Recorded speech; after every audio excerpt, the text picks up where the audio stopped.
The port of Eldermere was alive with the cacophony of bustling merchants, the distant cries of seagulls, and the rhythmic crash of waves against the pier.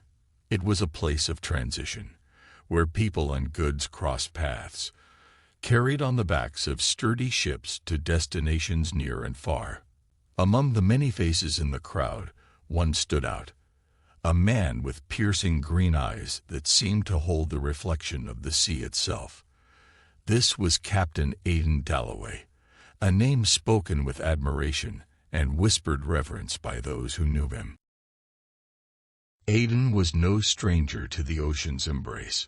Born in a small fishing village not far from Eldermere, his earliest memories were of the salty breeze and the rocking of his father's modest fishing boat. Yet, unlike his father, who was content with the modest life of a fisherman, Aiden's heart burned with a restless yearning for more. He wasn't satisfied with the horizon he could see. He wanted to know what lay beyond it. As a young boy, he had devoured every tale told by sailors in the local tavern. Stories of monstrous sea creatures, lost cities, and treasures buried in places no map could pinpoint filled his imagination. His father, pragmatic to a fault, warned him about the dangers of the sea, but Aiden was undeterred. By the time he was 16, he'd joined the crew of a merchant ship, trading the familiar shores of his childhood for the vast unknown. Now, in his late 30s, Captain Aiden was a seasoned mariner, renowned for his daring exploits and his ship, the Sea Serpent. The vessel was a marvel, sleek yet sturdy, built to withstand the fury of the ocean. Its name alone struck a mixture of fear and admiration in those who heard it. Aiden had earned his reputation through countless adventures, yet even he felt a peculiar stirring in his soul on this particular day. Aiden's boots thudded against the wooden planks of the dock as he made his way toward the bustling marketplace. Despite the commotion around him, his focus was singular.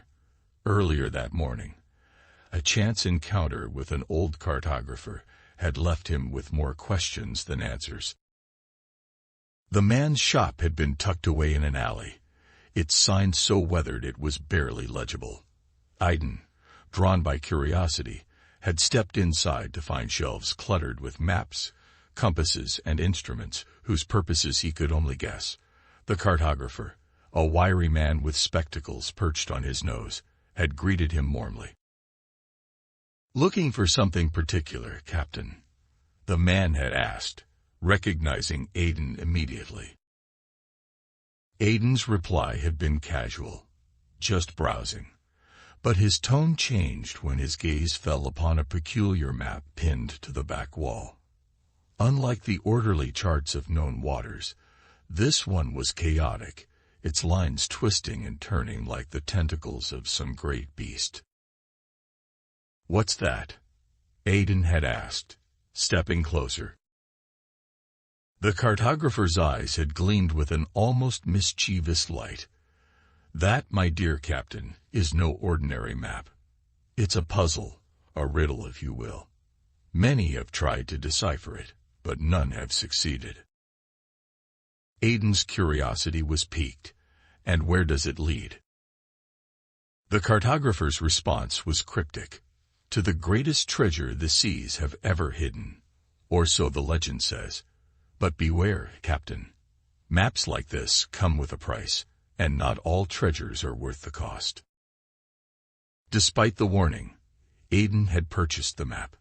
As he now navigated the marketplace, the weight of it inside his satchel felt almost alive, as if it were urging him onward.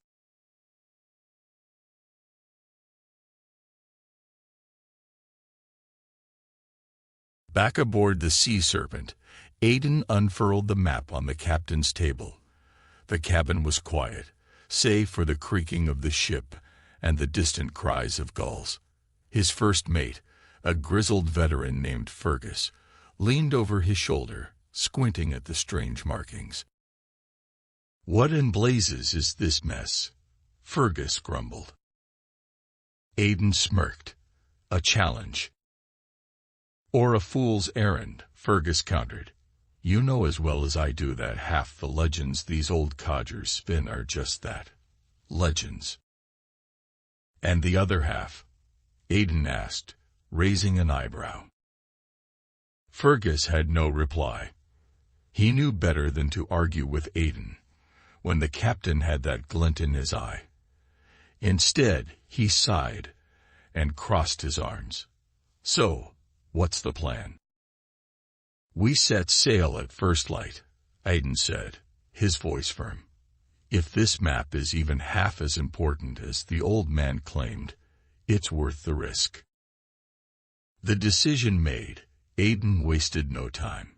He summoned the crew and shared just enough of the plan to ignite their excitement without revealing the map's full mystery. The men and women of the Sea Serpent were a loyal, if motley, crew. They had followed Aiden through storms and skirmishes, trusting in his leadership even when others might have faltered. As the sun dipped below the horizon, casting the port in hues of gold and crimson, the Sea Serpent began to buzz with activity. Supplies were loaded, sails were checked, and the crew's laughter echoed across the deck. Aiden stood at the helm, watching his ship come alive. For the first time in months, he felt the familiar thrill of anticipation coursing through his veins. That night, as the crew celebrated their impending voyage with songs and stories, Aiden retreated to his cabin. He studied the map again, tracing its convoluted lines with his finger. It was more than a simple chart. It was a challenge, a test of his skills and determination. His thoughts drifted to the cartographer's warning. Maps like this come with a price, and not all treasures are worth the cost. What price was he willing to pay? What dangers awaited them on this journey? Aiden shook off the doubts. He had faced danger before and lived to tell the tale. This was no different. Yet, as he extinguished the lantern and lay down to rest, the map remained vivid in his mind, its twisted lines seared into his memory. Tomorrow, the Sea Serpent would leave the safety of Eldermere behind, bound for the unknown. For Captain Aiden and his crew, the adventure of a lifetime was about to begin.